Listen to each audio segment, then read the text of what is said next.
All right, morning everyone. So I'm getting ready to head out to work and I thought I'd do a quick video.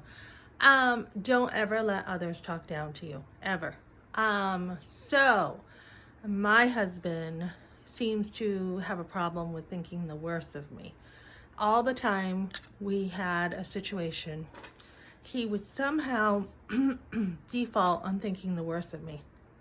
When you have people like that in your life, you don't need them. I usually have to defend myself a lot against his thinking.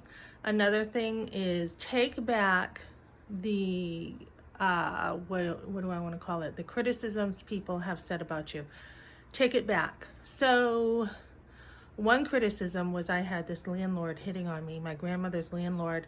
And when I had told my mother about it, she didn't know what to say. So she got back to me later and she's like, oh, Kim said that he would have never hit on you because your thighs are too big. Was she there? No. So this is the story they came up with, right?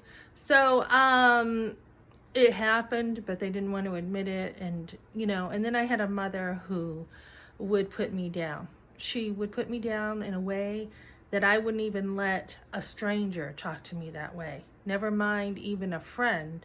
And never mind even my mother, the woman who's supposed to be your closest companion growing up. And when you're a little girl, of course, little girls are in love with their mothers. Their mothers can do nothing wrong. And then when you get older, you realize things. So I was watching a clip about Brooke Shields last night, and many people feel like her mother used her as a trophy, much like I felt growing up, mothers who will use you. And the problem is Brooke will not admit it. She's just like, oh, that's how it was in that time era. Yeah, there was a lot in that time era that was different than it is nowadays, but there's no doubt that her mother not only thought her work was art, but extortion. Her mother used her. So there's a lot of girls in this environment that have had to come out of this with mothers who are toxic to them and mother-in-laws. So don't know that you can overcome it. Don't let people look down on you. Don't let them think the worst of you.